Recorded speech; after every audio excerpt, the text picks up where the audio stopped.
ಓಂ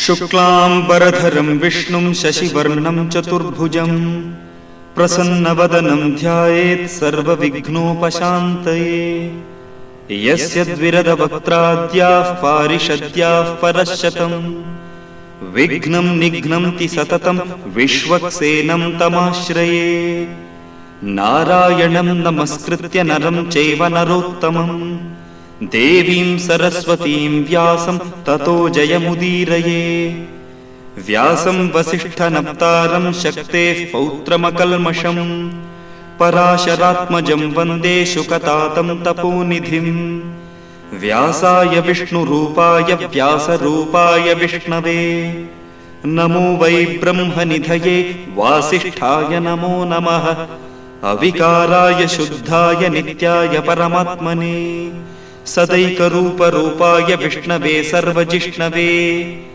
ಯಸ್ಯ ಸ್ಮರಣಮಾತ್ರೇಣ ಜನ್ಮ ಸಂಸಾರ ಬಂಧನಾತ್ ವಿಮುಚ್ಯತೆ ನಮಸ್ತಸ್ಮೈ ವಿಷ್ಣವೇ ಪ್ರಭವಿಷ್ಣವೇ. ಓಂ ನಮೋ ವಿಷ್ಣವೇ ಪ್ರಭವಿಷ್ಣವೇ. ಶ್ರೀ ವೈಶಂಪಾಯನ ಉವಾಚ ಶ್ರುತ್ವಾ ಧರ್ಮಾನ್ ಅಶೇಷೇಣ ಪಾವನಾನಿ ಚ ಸರ್ವಶಃ ಯುಧಿಷ್ಠಿರಃ ಶಾಂತನವಂ ಪುನರೇವಾಭ್ಯಭಾಷತ.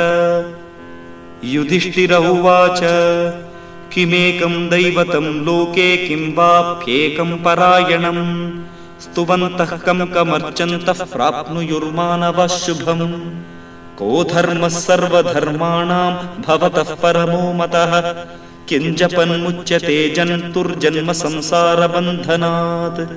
ಶ್ರೀ ಭೀಷ್ಮ ಉವಾಚ ಜಗತ್ಪ್ರಭುಂ ದೇವದೇವಮನಂತಂ ಪುರುಷೋತ್ತಮಂ ಸ್ತುವನ್ನಾಮ ಸಹಸ್ರೇಣ ಪುರುಷಃ ಸತತೋತ್ಥಿತಃ ತಮೇವ ಚಾರ್ಚಯನ್ ನಿತ್ಯಂ ಭಕ್ತ್ಯಾ ಪುರುಷಮವ್ಯಯಂ ಧ್ಯಾಯನ್ ಸ್ತುವನ್ ನಮಸ್ಯಂಶ್ಚ ಯಜಮಾನಸ್ತಮೇವ ಚ. ಅನಾದಿನಿಧನಂ ವಿಷ್ಣುಂ ಸರ್ವಲೋಕಮಹೇಶ್ವರಂ ಲೋಕಾಧ್ಯಕ್ಷಂ ಸ್ತುವನ್ ನಿತ್ಯಂ ಸರ್ವದುಃಖಾತಿಗೋ ಭವೇತ್. ಬ್ರಹ್ಮಣ್ಯಂ ಸರ್ವಧರ್ಮಜ್ಞಂ ಲೋಕಾನಾಂ ಕೀರ್ತಿವರ್ಧನಂ ಲೋಕನಾಥಂ ಮಹದ್ಭೂತಂ ಸರ್ವಭೂತಭವೋದ್ಭವಂ ಯೇಷ ಮೇ ಸರ್ವಧರ್ಮಾಣಾಂ ಧರ್ಮೋಧಿಕತಮೋ ಮತಃ ಯದ್ಭಕ್ತ್ಯಾ ಪುಂಡರೀಕಾಕ್ಷಂ ಸ್ತವೈರರ್ಚೇನ್ನರಃ ಸದಾ.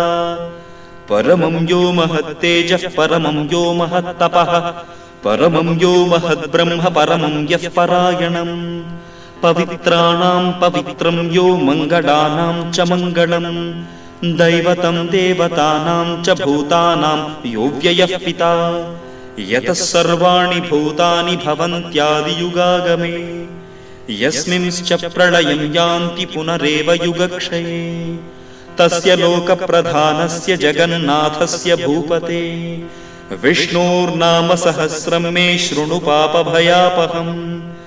ಯಾನಿ ನಾಮಾನಿ ಗೌಣಾನಿ ವಿಖ್ಯಾತಾನಿ ಮಹಾತ್ಮನಃ ಋಷಿಭಿಃ ಪರಿಗೀತಾನಿ ತಾನಿ ವಕ್ಷ್ಯಾಮಿ ಭೂತಯೇ. ಋಷಿರ್ನಾಮ್ನಾಂ ಸಹಸ್ರಸ್ಯ ವೇದವ್ಯಾಸೋ ಮಹಾಮುನಿಃ ಛಂದೋನುಷ್ಠುಪ್ ತಥಾ ದೇವೋ ಭಗವಾನ್ ದೇವಕೀಸುತಃ. ಅಮೃತಾಂಶುದ್ಭವೋ ಬೀಜಂ ಶಕ್ತಿರ್ದೇವಕಿ ನಂದನಃ ತ್ರಿಸಾಮಾ ಹೃದಯಂ ತಸ್ಯ ಶಾಂತ್ಯರ್ಥೇ ವಿನಿಯುಜ್ಯತೆ. ವಿಷ್ಣುಂ ಜಿಷ್ಣುಂ ಮಹಾವಿಷ್ಣುಂ ಪ್ರಭವಿಷ್ಣುಂ ಮಹೇಶ್ವರಂ ಅನೇಕರೂಪದೈತ್ಯಾಂತಂ ನಮಾಮಿ ಪುರುಷೋತ್ತಮಂ. ಕೇಶವಃ ಪಾತು ಮೇ ಪಾದೌ ಜಂಘೆ ನಾರಾಯಣೋ ಮಮ ಮಾಧವೋ ಮೇ ಕಟಿಂ ಪಾತು ಗೋವಿಂದೋ ಗುಹ್ಯಮೇವ ಚ. ನಾಭಿಂ ವಿಷ್ಣುಸ್ತು ಮೇ ಪಾತು ಜಠರಂ ಮಧುಸೂದನಃ ಉರಸ್ತ್ರಿವಿಕ್ರಮಃ ಪಾತು ಹೃದಯಂ ಪಾತು ವಾಮನಃ ಶ್ರೀಧರಃ ಪಾತು ಮೇ ಕಂಠಂ ಹೃಷೀಕೇಶೋ ಮುಖಂ ಮಮ ಪದ್ಮನಾಭಸ್ತು ನಯನೆ ಶಿರೋ ದಾಮೋದರೋ ಮಮ. ಏವಮೇತಾನಿ ನಾಮಾನಿ ಜಪಕಾಲೇ ವಿಶೇಷತಃ ವಿನ್ಯಸೇತಾತ್ಮರಕ್ಷಾರ್ಥಂ ಸರ್ವಮಂಗಳಸಿದ್ಧಯೇ. ಓಂ ಅಸ್ಯ ಶ್ರೀ ವಿಷ್ಣೋರ್ದಿವ್ಯ ಸಹಸ್ರನಾಮ ಸ್ತೋತ್ರ ಮಹಾಮಂತ್ರಸ್ಯ ಶ್ರೀ ವೇದವ್ಯಾಸೋ ಭಗವಾನ್ ಋಷಿಃ ಅನುಷ್ಠುಪ್ ಛಂದಃ ಶ್ರೀ ಮಹಾವಿಷ್ಣುಃ ಪರಮಾತ್ಮ ಶ್ರೀಮನ್ನಾರಾಯಣೋ ದೇವತಾ अमृतांशोद्भवो भानुरिति बीजम् देवकीनन्दनस्रष्टेति शक्तिः उद्भवः क्षोभणो देव इति परमो मन्त्रः शङ्खबृन्नन्दकीचक्रीति कीलकम् शार्ङ्गधन्वा गदाधर इत्यस्त्रम् रथाङ्गपाणिरक्षोभ्य इति नेत्रम् त्रिसामा सामगः सामेति कवचम् आनन्दम् परब्रह्मेति योनिः ऋतुः सुदर्शनः काल इति दिग्बन्धः श्रीविश्वरूप इति ध्यानम् श्रीमहाविष्णुप्रीत्यर्थे सहस्रनाम जपे विनियोगः ध्यानम् क्षीरोदन्वत्प्रदेशे शुचिमणिविलसत्सैकते मौक्तिकानाम् मालाक्लुप्तासनस्थस्फटिकमणिनिभैर्मौक्तिकैर्मण्डिताङ्गः शुभ्रैरभ्रैरदभ्रैरुपरि विरचितैर्मुक्तपीयूषवर्षैः आनन्दीनः पुनीयादरिनलिनगदा शङ्खपाणिर्मुकुन्दः भूः पादौ यस्य नाभिर्वियदसुरनिलश्चन्द्रसूर्यौ च नेत्रे कर्णावाशाशिरोद्यौर्मुखमपि दहनो यस्य वास्तेयमब्धिः अन्तस्थं यस्य विश्वं सुरनरखगो भोगि गन्धर्वदैत्यैः चित्रं रम्यते तं त्रिभुवनवपुषं विष्णुमीशं नमामि। ॐ नमो भगवते वासुदेवाय। शान्ताकारं भुजगशयनं पद्मनाभं सुरेशं विश्वाधारं गगनसदृशं मेघवर्णं शुभाङ्गं लक्ष्मीकान्तं कमलनयनं योगिहृद्ध्यानगम्यं वन्दे विष्णुं भवभयहरं सर्वलोकैकनाथं मेघश्यामं पीतकौशेयवासं श्रीवत्साङ्कं कौस्तुभोद्भासिताङ्गं पुण्योपेतं पुण्डरीकायताक्षं विष्णुं वन्दे सर्वलोकैकनाथम् नमः समस्तभूतानाम् आदिभूताय भूभृते अनेकरूपरूपाय विष्णवे प्रभविष्णवे सशङ्खचक्रं सकिरीटकुण्डलं सपीतवस्त्रं सरसीरुहेक्षणं सहारवक्षस्थलशोभिकौस्तुभं नमामि विष्णुं शिरसा चतुर्भुजम् छायायां पारिजातस्य हेमसिंहासनोपरि आसीनमम्बुदश्याममायताक्षमलङ्कृतम् चन्द्राननं चतुर्बाहुं श्रीवत्साङ्कितवक्षसं रुक्मिणी सत्यभामाभ्यां सहितं कृष्णमाश्रये। हरिः ॐ विश्वस्मै नमः।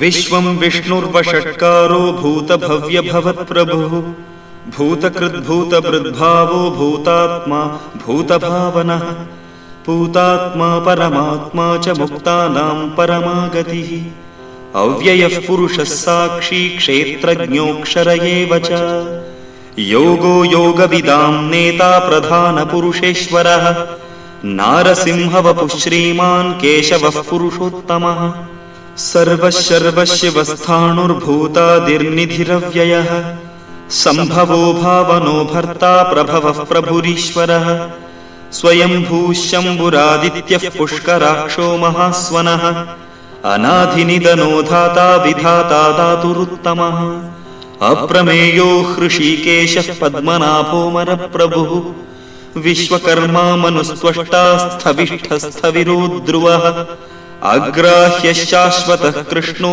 लोहिताक्षः प्रतर्दनः प्रभूतस्त्रिककुब्धाम पवित्रं मङ्गलं परम् ईशानः प्राणदः प्राणो ज्येष्ठः श्रेष्ठः प्रजापतिः हिरण्यगर्भो भूगर्भो माधवो मधुसूदनः ईश्वरो विक्रमी धन्वी मेधावी विक्रमक्रमः अनुत्तमो दुरादर्शः कृतज्ञः कृतिरात्मवान् सुरेशः शरणं शर्म विश्वरेता प्रजाभवः अहः संवत्सरो व्याळः प्रत्ययः सर्वदर्शनः अजः सर्वेश्वरः सिद्धः सिद्धिः सर्वादिरच्युतः वृषाकपिरमेयात्मा सर्वयोगविनिसृतः वसुर्वसुमना सत्यः समात्मा संमितः समः अमोघः पुण्डरीकाक्षो वृषकर्मा वृषाकृतिः रुद्रो बहुशिरा बभ्रुर्विश्वयोनिः शुचिश्रवाः अमृतः शाश्वतस्थाणुर्वरारोहो महातपाः सर्वगः सर्वविद्भानुर्विश्वक्सेनो जनार्दनः वेदो वेदविदव्यङ्गो वेदाङ्गो वेदवित्कविः लोकाध्यक्षः सुराध्यक्षो धर्माध्यक्षः कृताकृतः चतुरात्मा चतुर्व्यूहश्चतुर्दंष्ट्रश्चतुर्भुजः भ्राजिष्णुर्भोजनं भोक्ता सहिष्णुर्जगदादिजः अनघो विजयो जेता विश्वयोनिः पुनर्वसुः उपेन्द्रो वामनः प्रांशुरमोघः शुचिरूर्जितः अतीन्द्रः सङ्ग्रहः सर्गो धृतात्मा नियमो यमः वेद्यो वैद्यः सदा योगी वीरः माधवो मधुः अतीन्द्रियो महामायो महोत्साहो महाबलः महाबुद्धिर्महावीर्यो महाशक्तिर्महाद्युतिः अनिर्देश्य वपुः श्रीमानमेयात्मा महादधृग्